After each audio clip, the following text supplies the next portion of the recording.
PM Svanidhi योजना के माध्यम से स्ट्रीट वेंडर और व्यापारियों के लिए भी लोन के रास्ते खुले हुए हैं।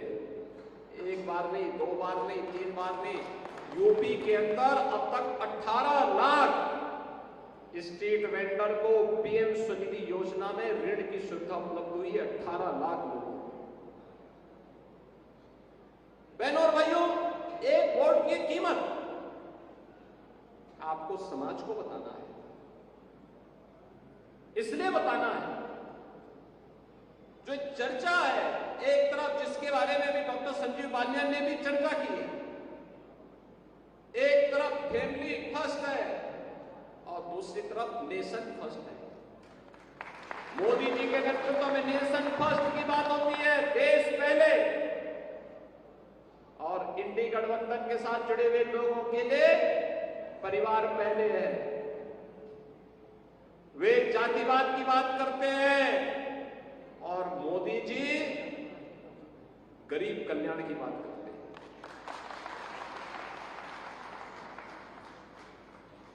वे तुष्टीकरण की बात करते हैं, मोदी जी कहते नहीं, हमें संतुष्टि पे ध्यान देना होगा, सबका साथ सबका विकास। यही अंतर है जो मोदी जी को अन्य नेताओं की तुलना में अलग पहचान दिलाते हैं और भारतीय जनता पार्टी एनडीए गठबंधन को एक अलग पहचान दिलाते हैं। और उसी पहचान को जन जन तक पहुंचाने के लिए आपको जाना है, जिसके लिए हम लोग आए हैं कि आपके पास मोदी जी की गारंटी है। मोदी जी की गारंटी, मोदी की गारंटी का मतलब 12 करोड़ किसानों को प्रधानमंत्री किसान सम्मान निधि। मोदी की गारंटी का मतलब 4 करोड़ गरीबों को सिर ढकने के लिए छत, पीएम आवास योजना का लाभ। 12 करोड़ गरीबों को, गरीब परिवारों को, यानी 60 लाख परिवारों को, 60 लाख लोगों को, 60 करोड़ लोगों को, 60 करोड़ लोगों को 5 लाख रुपए की स्वास्थ्य बीमा का कवर।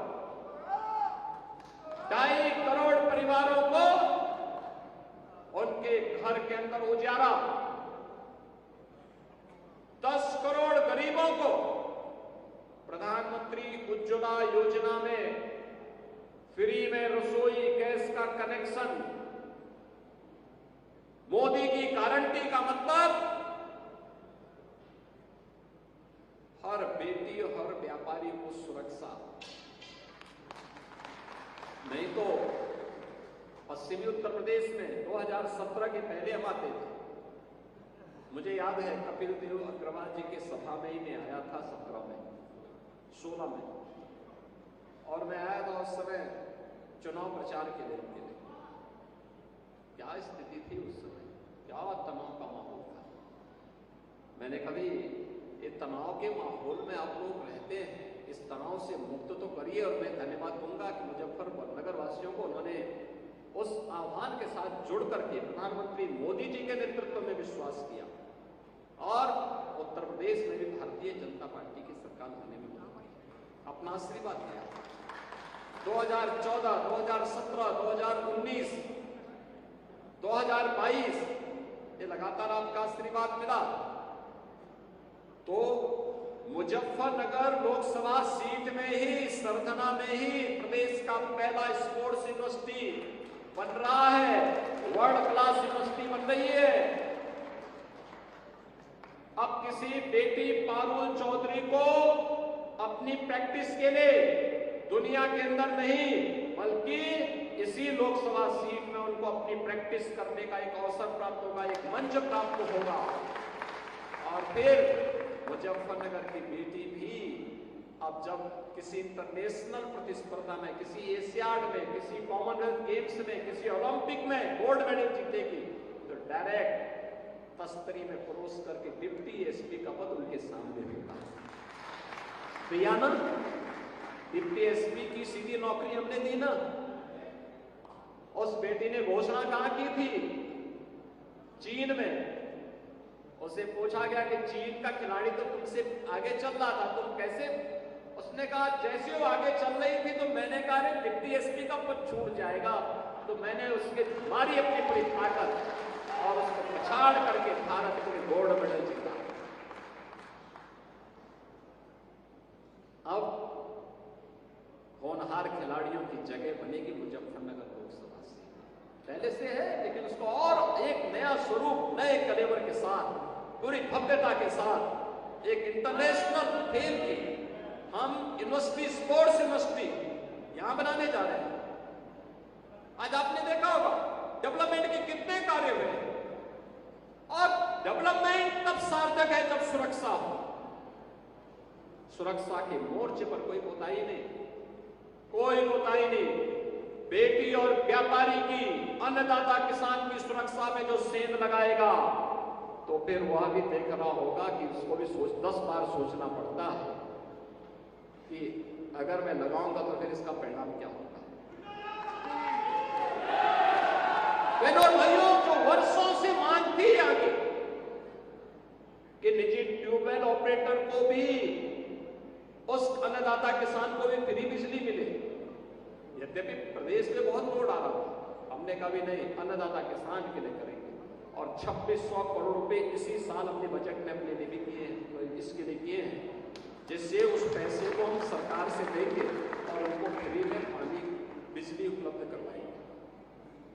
सोलर पैनल भी उपलब्ध करवाए जा रहे हैं, बेहतर कनेक्टिविटी की जा रही है, सभी प्रकार की सुविधाओं से युक्त किया जा रहा है। और इसीलिए मोदी जी के आने के बाद पूरे देश के अंदर हम एक नए भारत का दर्शन कर रहे हैं। एक नया भारत, इस नए भारत के बारे में दुनिया के मन में सम्मान का भाव जगा है।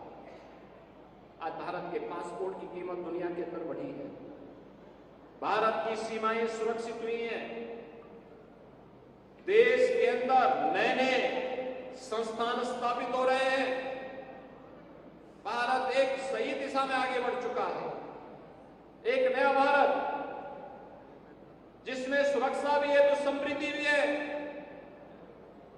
जिस नए भारत में आजीविका भी है तो आस्था भी है। आप सोचो, क्या अयोध्या में राम मंदिर का निर्माण ये सपा बसपा और कांग्रेस के लोग करा पाते क्या? आप में से कितने लोग अयोध्या गए दर्शन करने के लिए? पूरा मुजफ्फरनगर ही जा चुका है। आप मुझे बताइए, अब तो नई अयोध्या के दर्शन हो रहे हैं ना, अब तो अयोध्या अच्छी लग रही है ना। आप सोचो, पिछले 2 महीने के अंदर अयोध्या में 1.5 करोड़ से ज्यादा श्रद्धालुओं ने दर्शन किया है, और देश के अंदर से अलग अलग क्षेत्रों से, यानी इतनी बड़े पैमाने पे लोग आ रहे हैं और सुगमता से दर्शन हो रहे हैं। सड़कें वहां चौड़ी हो गई, भव्य राम मंदिर का निर्माण हो गया, रामलला विराजमान हो गए। नहीं तो सब सपना था। आपके पूर्वजों ने इस धरोहर को बचाए रखने के लिए अपने संबोधन के साथ ही राम राम जोड़ दिया।